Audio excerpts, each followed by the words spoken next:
capítulo 32. Agora é minha mensagem agora, né, pastor? Ô, irmão Mário. Fica à vontade, pastor, nesse momento. Okay. Isaías capítulo 32.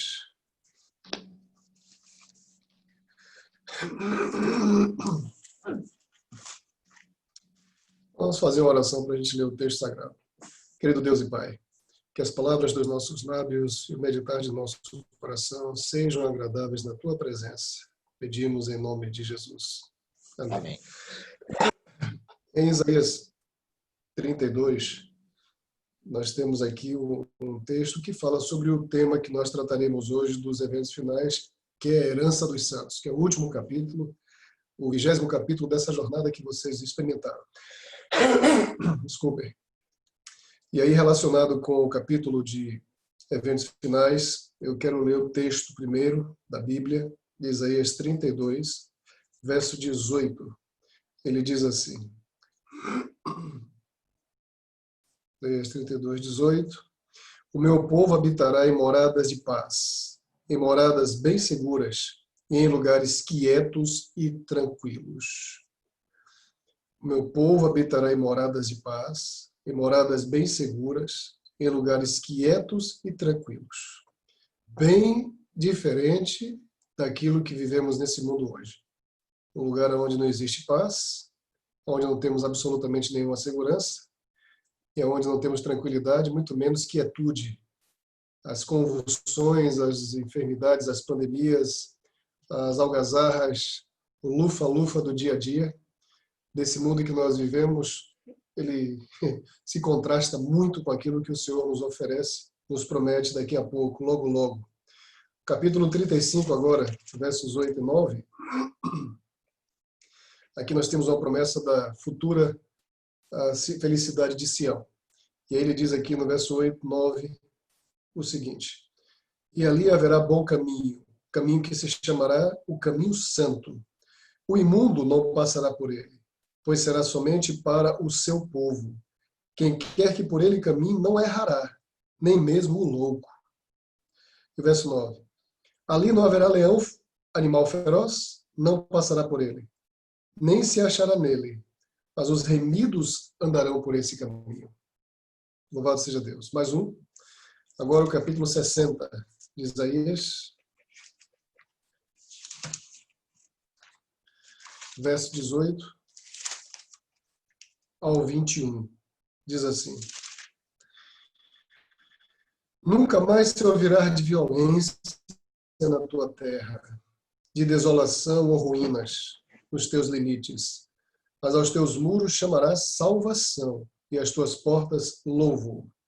Nunca mais te servirá o sol para a luz do dia, nem com o seu resplendor a lua te alumiará. Mas o Senhor será a tua luz perpétua e o teu Deus a tua glória. Nunca mais se porá o teu sol, nem a tua lua minguará, porque o Senhor será a tua luz perpétua e os dias do teu luto findarão. Todos os do teu povo serão justos, para sempre herdarão a terra. Serão renovos por mim plantados, obra das minhas mãos, para que eu seja glorificado. E eu quero encerrar a leitura bíblica com Apocalipse capítulo 21, muito conhecido, verso 1, 3 e 4. Ele diz assim: vi um novo céu e uma nova terra, pois o primeiro céu e a primeira terra passaram e o mar já não existe. Verso 3. Então ouvi uma grande voz vinda do trono dizendo: eis o tabernáculo de Deus com os homens. Deus habitará com eles. Eles serão povos de Deus, e Deus mesmo estará com eles. E uma promessa do verso 4 tremenda, diz, relacionado com Isaías, capítulos que nós lemos: e lhes enxugará dos olhos toda lágrima. Já não haverá mais morte, já não haverá mais luto, nem pranto, nem dor, porque as primeiras coisas passaram. Queridos, o que nós estamos falando aqui é de uma realidade que eu não digo que é futura, mas é já presente. Porque pela fé nós acreditamos que essas coisas, essas promessas, elas estão muito mais próximas de nós do que quando nós, no princípio, cremos. Como diz a própria irmã White, e repetida pelo pastor Enoque de Oliveira várias vezes, e cantada pelo Madison Portugal, já pode-se ouvir os passos de um Salvador que se aproxima. A nossa redenção está muito mais próxima de nós do que nós imaginamos. Tudo que nós vivemos aqui, amigos, tudo isso vai se desfazer. Toda essa realidade de dor, de sofrimento, toda a luta que nós temos para sobreviver ao mundo mau, o mundo que nos hostiliza, o mundo hostil, violento, o mundo sem Deus, essas coisas haverão de terminar. O pecado, por fim, será exterminado. Já não haverá mais absolutamente nenhuma ameaça à nossa vida, à integridade física e espiritual. E poderemos compartilhar a eternidade com o nosso Senhor. Nós temos os textos, eu vou compartilhar agora a tela com os irmãos para podermos entrar no livro, no capítulo, no último capítulo do Eventos Finais. E aí os irmãos vão entender melhor o que nós estamos aqui dizendo na linguagem profética. A herança dos santos, capítulo 20, é o capítulo. Aqui ela começa dizendo, logo no início desse capítulo, melhor do que um título para o mais nobre palácio da terra, é o título para as mansões que o nosso Senhor foi preparar. E melhor que todas as palavras de louvor terrenos serão as do Salvador aos servos fiéis, dizendo, vinde benditos do meu Pai, possuí por herança o reino que vos está preparado desde a fundação do mundo. Ah, amigos, como eu gostaria de ouvir essas palavras do nosso Salvador, como eu gostaria. Eu já posso antever a alegria e o gozo daqueles que também comigo compartilharão dessa mesma experiência. Quando Jesus ele disse em João 14, dos versos 1 ao 3, não se turbe o vosso coração, creiam em Deus, mas creiam também em mim. Ele disse, na casa do meu Pai há muitas moradas, porque se assim não fosse eu vou teria dito, pois eu vou preparar-vos lugar. E ele completa dizendo, e quando eu for preparar esse lugar, virei outra vez, para que onde eu esteja, vocês também possam estar. A promessa é dele. E as promessas do nosso Deus, elas nunca falham, elas são precisas, são exatas, e elas acontecerão no tempo e no lugar devidos.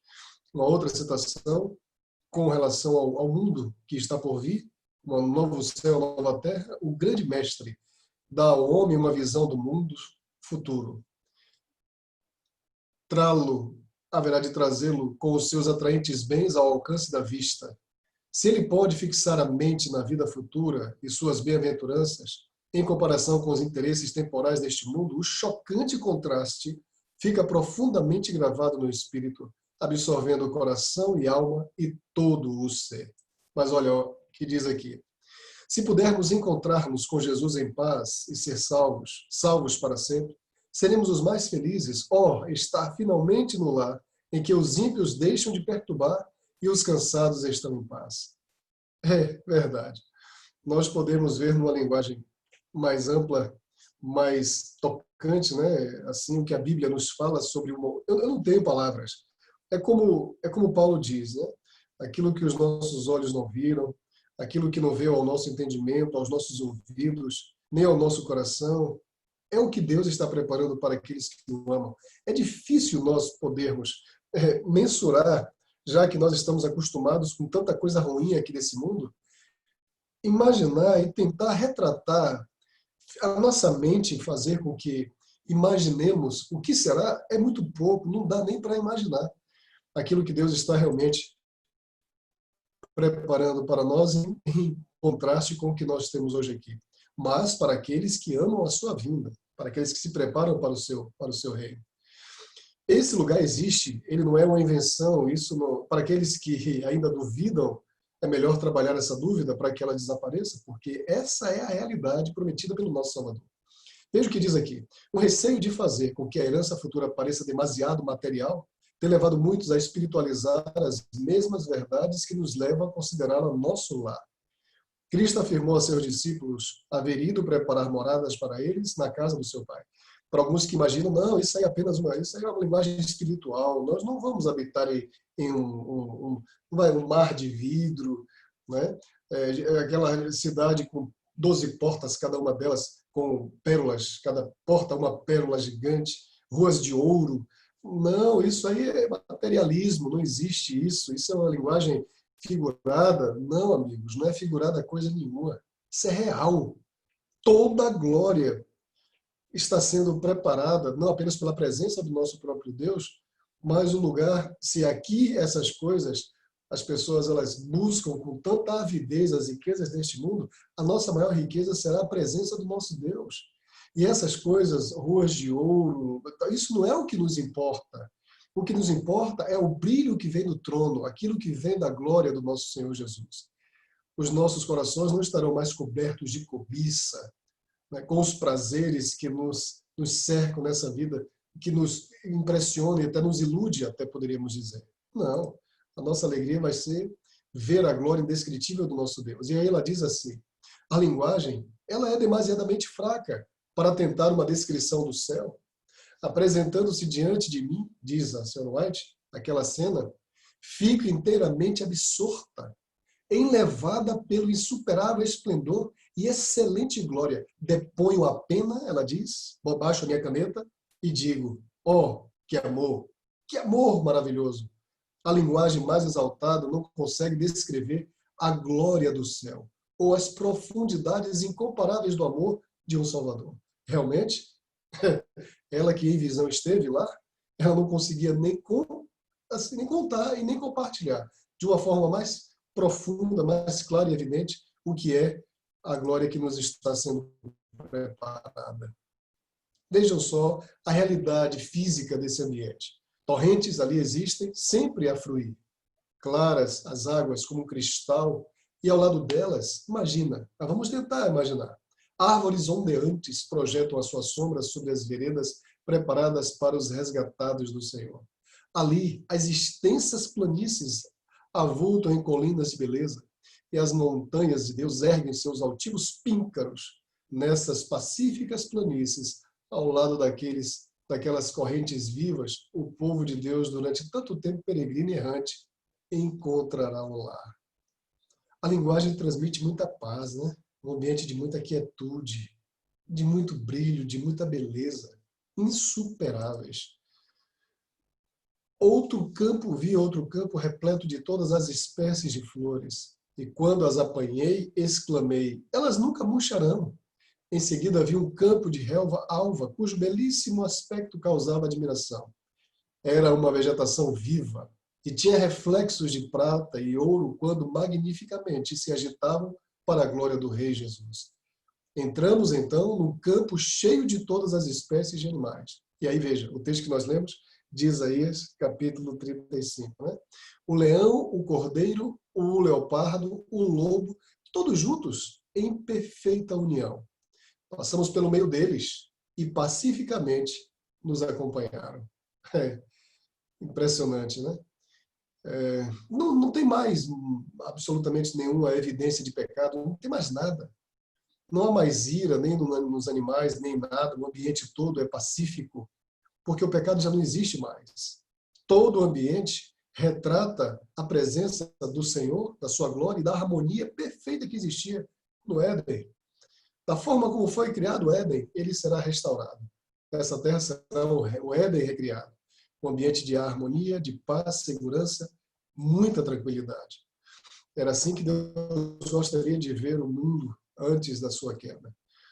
Ninguém necessitará ou desejará repouso. Ninguém. Não haverá cansaço em fazer a vontade de Deus e oferecer louvor ao seu nome. Sempre sentiremos a frescura da manhã e sempre estaremos longe de seu termo, do seu final. A aquisição de conhecimentos não cansará o espírito e nem esgotará as energias. É impressionante isso aqui. E isso é fruto dessa glorificação que haverá na volta de Jesus, né? Quando o mortal será revestido da imortalidade, o que é corruptível será se revestido de incorruptibilidade.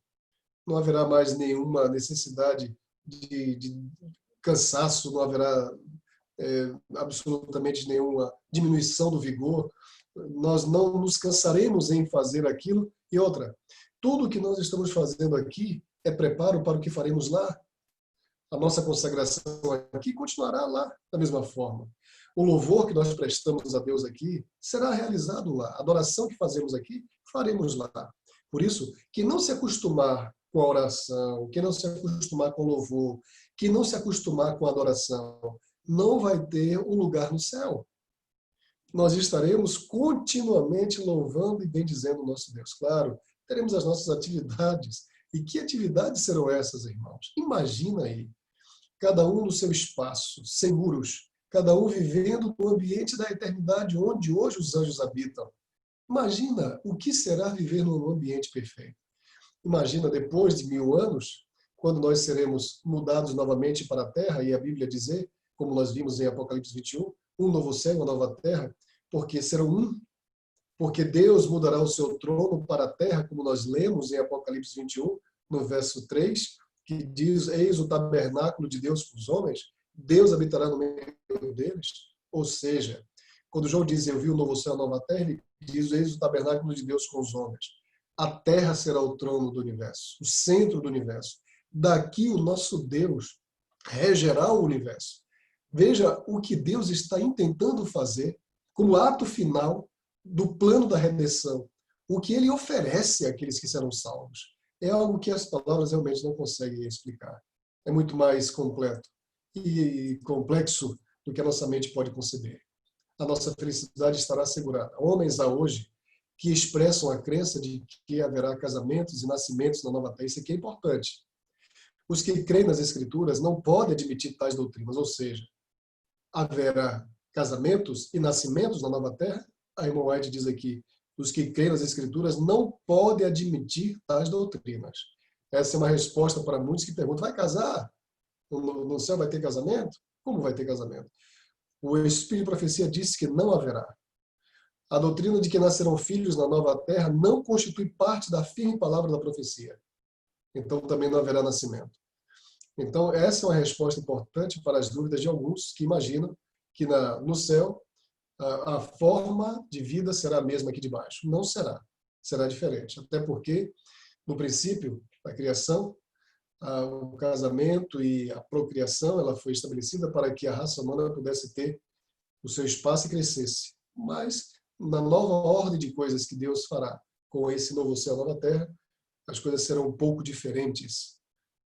E aqui diz uma outra coisa. Quando nós ressuscitarmos, né, os que morreram em Cristo ressuscitarão, e verão os seus entes queridos, ela diz que eles não perderão as suas identidades, nós iremos reconhecer essas pessoas. Olha o que diz aqui. A ressurreição de Cristo era um símbolo da final ressurreição de todos os santos, quantos nele dormem. O semblante do Salvador ressuscitado, sua maneira, sua linguagem, tudo era familiar aos discípulos. Como Jesus ressurgiu, da mesma forma que ele foi identificado pelos discípulos, aí ela compara aqui, como Jesus ressurgiu dos mortos, assim hão de ressuscitar os que nele dormem, com as suas mesmas características. Reconheceremos os nossos amigos da mesma maneira que os discípulos a Jesus. Talvez hajam sido deformados, doentes, desfigurados nesta vida mortal, ressurgindo em plena saúde e formosura. No entanto, no corpo glorificado será perfeitamente mantida a identidade. Isso é importante, amigos, porque nós iremos reconhecer os nossos amigos e entes queridos, que ressuscitarão sem nenhuma marca ou cicatriz de pecado. Nenhuma marca ou absolutamente nenhum sinal característico da vida de pecado, de sofrimento e dor, mas um corpo glorificado e perfeito. Rosto rosado, vestimenta de luz. Quando saiu das mãos do seu Criador, Adão era de elevada estatura e de bela simetria. Era mais de 2 vezes mais alto do que os homens que agora vivem na terra e bem proporcionado. Suas feições eram perfeitas e belas. A sua tesa, a pele, não era branca nem pálida, mas rosada, brilhando com o precioso matiz da saúde. Eva não era tão alta como Adão. Sua cabeça chegava ali um pouco acima dos ombros.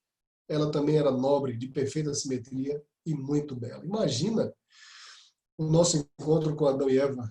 Eles gigantes, e nós ali um pouquinho, né, abaixo deles. Imagina que diferença. Eu espero em Deus que isso se cumpra na vida de cada um de vocês que estão me ouvindo nesse momento. que essa esperança, essa promessa aconteça aqui. Ó. O maior dom de Deus é Cristo, cuja vida é nossa, pois nos foi dada. Ele morreu por nós e ressuscitou em nosso favor, a fim de que pudéssemos sair da sepultura para um glorioso companheirismo com os anjos celestiais, encontrar-nos com nossos entes queridos e reconhecer-lhes a fisionomia, pois a semelhança com Cristo não destrói sua imagem, mas a transforma à gloriosa imagem dele. Amém, amigos? Todos os santos ligados aqui por laços familiares conhecerão ali uns aos outros. Olha só. Quero ver vocês aí, viu? Nesse dia, eu não gostaria que ninguém ficasse de fora, e eu não quero ficar de fora. E o que dizer disso aqui? As criancinhas e os deficientes. Ela diz aqui, não podemos dizer se todos os filhos de pais descrentes serão salvos, porque Deus não tornou conhecido o seu propósito a respeito desse assunto. E convém que a deixemos onde Deus o deixou, e que nos demoremos em assuntos elucidados em sua palavra. Alguns podem perguntar, mas e as criancinhas que morreram inocentes e os pais ímpios não aceitaram a mensagem? E aí, esses irão ressuscitar? Não sabemos. Essa é uma mensagem que não nos foi revelada. E mais, outro detalhe. As mães que hoje oram pelos seus filhos, que intercedem por aqueles que estão afastados e que veem esses filhos retornarem e que hoje, com alegria, elas desfrutam da presença dos seus filhos nos caminhos do Senhor, e algumas ainda estão esperando pelo retorno desses filhos, olha o que diz aqui. Quando se assentar no juízo, essas mães que oram hoje, intercedem pelos seus filhos, olha o que ela diz. E os livros forem abertos. Quando o bem-estar, de Mateus 25, 21, for dito, e a coroa de glória imortal colocada na fronte do vencedor, muitos erguerão essas coroas, ou seja, vão tirar essas coroas, à vista do universo reunido, indicando sua mãe, olhando para essas mães, esses filhos vão dizer, ela me fez tudo quanto sou mediante a graça de Deus. Seus ensinos, suas orações foram abençoados quanto a minha salvação eterna. Essa citação é belíssima e nos enche de esperança e conforto para nós, mães ou pais, mais diretamente aqui falando das mães, que oram e que intercedem pelos seus filhos e que verão seus filhos salvos. E esses filhos vão tirar essas coroas e vão erguer em direção a essas mães para pronunciar uma palavra de gratidão emocionante. Será esse momento. Então não perca as esperanças e continue orando e intercedendo pelos seus filhos, porque a recompensa é certa. E aqueles que trabalham pela salvação de outros, olha o que está reservado para eles. Quando os redimidos estiverem perante Deus, responderão ao chamado preciosas almas que ali estão por causa dos fervorosos e perseverantes esforços feitos em seu benefício, e das súplicas de intensa persuasão para que fujam para a fortaleza. Dessa forma, os que neste mundo têm estado a cooperar com Deus receberão a sua recompensa. Será também dada uma menção honrosa para aqueles que hoje contribuem e colaboram para a salvação de outros. Somos agentes diretos, trabalhando diretamente com o nosso Deus, amigos, pela salvação de perdidos. Os nossos traços de caráter não se alterarão. Tem um detalhe importante que eu até grifei aqui. Se quereis ser santos no céu, nós precisamos primeiro ser santos aqui na terra. Ou seja, separar-nos das coisas que nos afastam de Deus aqui para podermos viver com Deus lá. Os traços de caráter que acalentais na vida não serão modificados pela morte ou pela ressurreição. Você desce à sepultura e sai dela com o mesmo caráter com que você desceu à sepultura.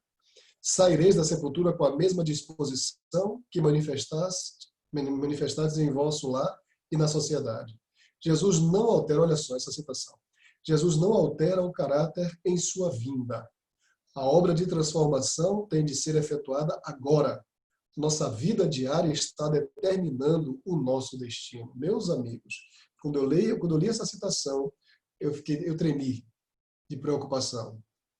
Porque como somos imperfeitos, vez por outra, somos surpreendidos em alguma falta. E eu fico imaginando, meu Deus, não deixa que essa falta seja recorrente na minha vida.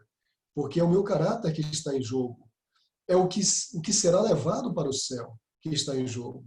Qualquer traço de egoísmo, de cobiça, de luxúria, de vaidade, de ira, de ciúme, inveja, e qualquer outro sentimento ruim, isso tem que ser tirado do nosso coração. E aí ela diz aqui, precisamos nos arrepender dos defeitos de caráter, vencê-los pela graça de Deus, de Cristo, e formar um caráter simétrico neste período de prova, a fim de que sejamos habilitados para mansões lá do alto. Tem que ser levado muito a sério essa questão. A calma e afetuosa atmosfera do céu. Tudo é nobre e elevado por lá. Todos buscam o bem e a felicidade dos outros. Olha que diferença do que nós temos nesse mundo. Ninguém se importa e preocupa consigo mesmo. A principal alegria de todos os seres santos é ver a alegria e a felicidade dos que se encontram ao seu redor. Bom, graças a Deus que a gente já vê isso também entre nós aqui. Isso já foi visto na igreja primitiva. Aquela igreja poderia ser transladada naquela época apostólica. Porque as pessoas, elas refletiam exatamente o que nós estamos lendo aqui. E o cristão reflete exatamente isso aqui. Porque a nossa felicidade é ver a felicidade dos outros. Amigos, os cristãos são os únicos que trabalham pelo bem-estar do outro sem querer nada em troca. Nós trabalhamos para que as pessoas sejam felizes sem esperar delas nenhum retorno, diferente do que o mundo faz. As pessoas no mundo hoje, elas fazem e esperam o retorno, né? Elas fazem porque elas têm interesse como políticos, que fazem, que dizem, né? E fazem apenas para se promover em cima dessas atitudes. Nós não fazemos isso, amigos. Nós entendemos que trabalhar pela felicidade e alegria do outro é algo natural do crente, do cristão, daqueles que vivem com Cristo. Pecados e tentações acabaram. Ouvi aclamações de vitória dos anjos e dos santos remidos, os quais ressoavam como 10 milhares de instrumentos musicais, porque não mais deveriam ser molestados e tentados por Satanás, e porque os habitantes de outros mundos estavam livres de sua presença e tentações. A obra de redenção alcança o universo inteiro. O povo de Deus tem o privilégio de entreter franca comunhão com o Pai e o Filho. Agora vemos por espelho, enigma, 1 Coríntios 13:12. Contemplamos a imagem de Deus refletida como que em espelho nas obras da natureza e em seu trato com os homens. Mas então, lá, o conheceremos face a face, sem o véu obscurecedor de separação. Eu vou avançar porque nós estamos já no tempo esgotado aqui.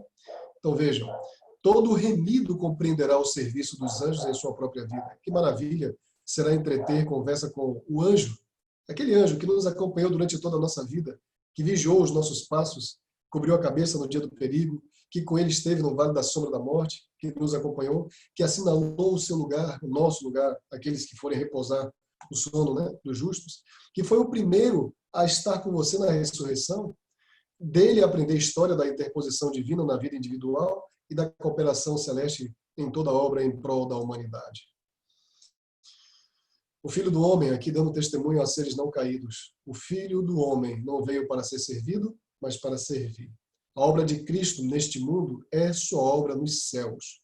E a nossa recompensa por trabalhar com Ele neste mundo será o maior poder e o mais amplo privilégio de com Ele trabalhar no mundo vindouro.